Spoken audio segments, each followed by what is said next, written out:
मैं डॉक्टर राजीव शेखर आज फिर एक बार आपके बीच।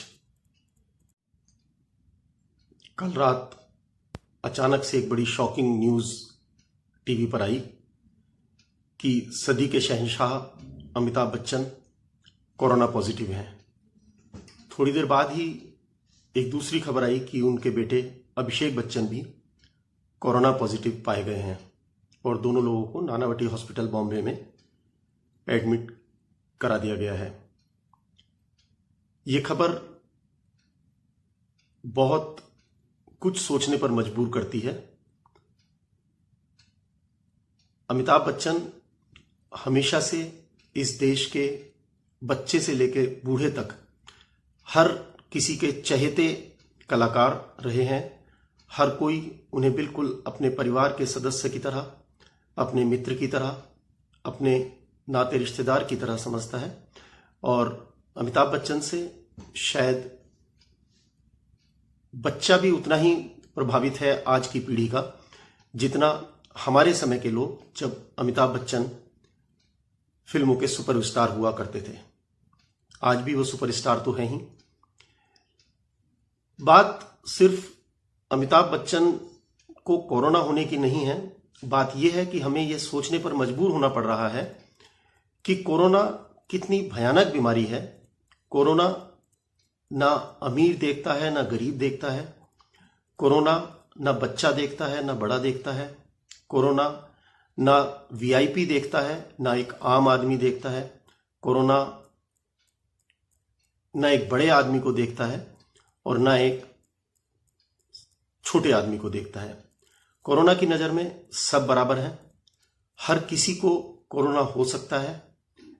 तो ये चीज बड़ी सोचने पर विवश करती है कि हमें एक ऐसी भयानक महामारी से बचने के लिए अपनी तरफ से पूरे उपाय, पूरी सुरक्षा करनी ही चाहिए, जिसने अमिताभ बच्चन जैसे आदमी को भी अपनी गिरफ्त में ले लिया। अमिताभ बच्चन पिछले शायद 2.5 से 3 महीने से घर से बाहर नहीं निकले।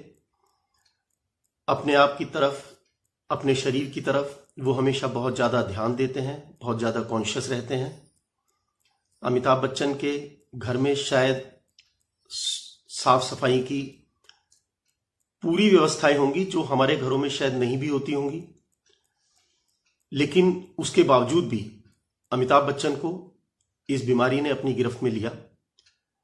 अमिताभ बच्चन से कोई लोग मिलने आए या उनका स्टाफ या कोई किसी तरह से भी ये बीमारी लगी, पर हकीकत यह है कि उनको ये बीमारी लगी।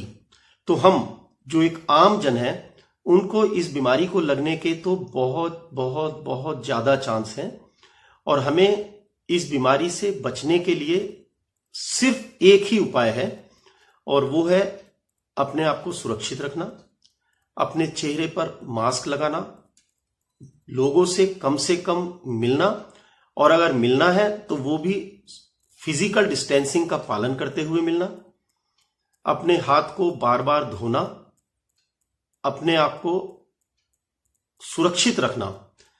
अब मास्क लगाने की जहां तक बात आती है, लोग मास्क लगा भी रहे हैं और नहीं भी लगा रहे। जो लोग लगा रहे हैं उनमें कम से कम 50 से 60% लोग ऐसे हैं जो मास्क को सही तरीके से नहीं लगा रहे। मास्क लोग क्या करते हैं कि जब बातें करते हैं तो मास्क को अपने नाक से नीचे कर लेते हैं, मुंह से नीचे कर लेते हैं। जिस समय मास्क की जरूरत सबसे ज्यादा है उस समय मास्क नाक तक जरूर रहना चाहिए। सबसे ज्यादा जरूरत कब होगी मास्क की? जब हम किसी से बात कर रहे होंगे। जब हम बात कर रहे हैं तभी हमारे मुंह से वो वायरस बाहर निकल रहा है अगर हम कोरोना पॉजिटिव हैं, और वो वायरस फिर दूसरे व्यक्ति तक जा रहा है। हम सड़क पे चलते हुए मास्क नाक तक लगा रहे हैं, जब हम किसी के पास पहुंचते हैं, हम किसी शॉप पे जाते हैं, किसी से बात करते हैं तो हम मास्क अपना नाक से नीचे या मुंह से नीचे कर लेते हैं कि हमारी आवाज शायद सामने वाले तक सही नहीं जाएगी। और यही सबसे बड़ा खतरे का निशान है। हम मास्क लगा भी रहे हैं और इस मास्क को लगाने का कोई फायदा नहीं पा रहे या दूसरे को उस मास्क का फायदा नहीं पहुंचा रहे। तो सबसे पहले तो हमें यह समझना चाहिए कि मास्क हमारा नाक से ऊपर तक लगा हो और नीचे चिन तक लगा हो। कम से कम जब हम किसी के पास जाएं, किसी से बात करें, तो हमारा मास्क पूरी तरह से प्रॉपर हमारे नाक, हमारे मुंह को कवर किए होना चाहिए। दूसरी चीज, जब हम मास्क उतारें तो उसकी जो स्ट्रिप होती है, उसकी स्ट्रिप से हम मास्क उतारें, ना कि ऐसे पकड़ के मास्क उतारें। क्योंकि अगर हम ऐसे पकड़ के मास्क उतारेंगे और अगर उसके ऊपर कोई वायरस लगा है तो वो हमारे हाथ पर आने के चांस ज्यादा है। फिजिकल डिस्टेंसिंग का पालन जरूर करें, हाथ बार बार जरूर धोएं, सरफेसेस को कम से कम टच करें, क्योंकि ये वायरस सरफेस पे जाकर 2 घंटे से लेकर 48 या 72 घंटे तक वहां पर जिंदा रहता है। खुद मरा हुआ वायरस है, लेकिन वहां पर जिंदा रहता है। फिर इसे अपने आप को जिंदा रखने के लिए हमारे शरीर की जरूरत है। तब ये वायरस हमारे शरीर में जाता है, तभी जिंदा रहेगा। अगर हमारे शरीर में जिंदा नहीं रहेगा तो ये मर जाएगा, क्योंकि ये पैरासाइट है। पैरासाइट मतलब परजीवी, जो दूसरे आदमी के ऊपर जीवित रहता है अपने आप में, जिसमें कोई जीवन नहीं होता। तो हमें सरफेसेस को कम से कम छूना है। हम सीढ़ी की रेलिंग, किसी शॉप पे जाएं तो उसकी दुकान की टेबल, चेयर के हैंडल्स, इन सबको कम से कम छुएं। ये समझ के रहें कि कोरोना किसी को नहीं छोड़ेगा अगर हम कोरोना को छेड़ेंगे।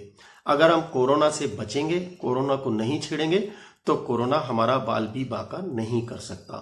अमिताभ बच्चन साहब की सेहत के लिए, अभिषेक बच्चन की सेहत के लिए, उनके पूरे परिवार के लिए पूरा हिंदुस्तान, बल्कि विश्व का शायद बहुत बड़ा हिस्सा लगातार प्रार्थना कर रहा है। और मुझे उम्मीद है कि वो बहुत जल्दी स्वस्थ होकर फिर हमारे बीच होंगे, क्योंकि उनकी अपनी इम्यूनिटी चाहे कमजोर हो, उनको चाहे कोमॉर्बिड कंडीशन अमिताभ बच्चन साहब को बहुत सारी हो, लेकिन उनका जो मनोबल है वो सबको मालूम है कि वो बहुत ऊंचा है।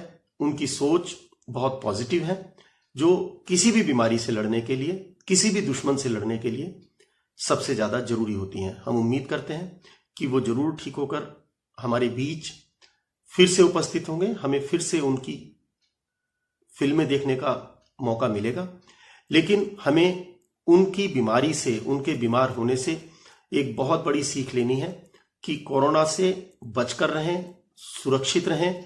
कोरोना की निगाह में सब लोग एक बराबर हैं, चाहे वो छोटा है, चाहे वो बड़ा है, चाहे वो कोई वीआईपी है, चाहे वो कोई आम आदमी है, चाहे वो गरीब है, चाहे वो अमीर है। तो दोस्तों, सुरक्षित रहें, स्वस्थ रहें, मस्त रहें।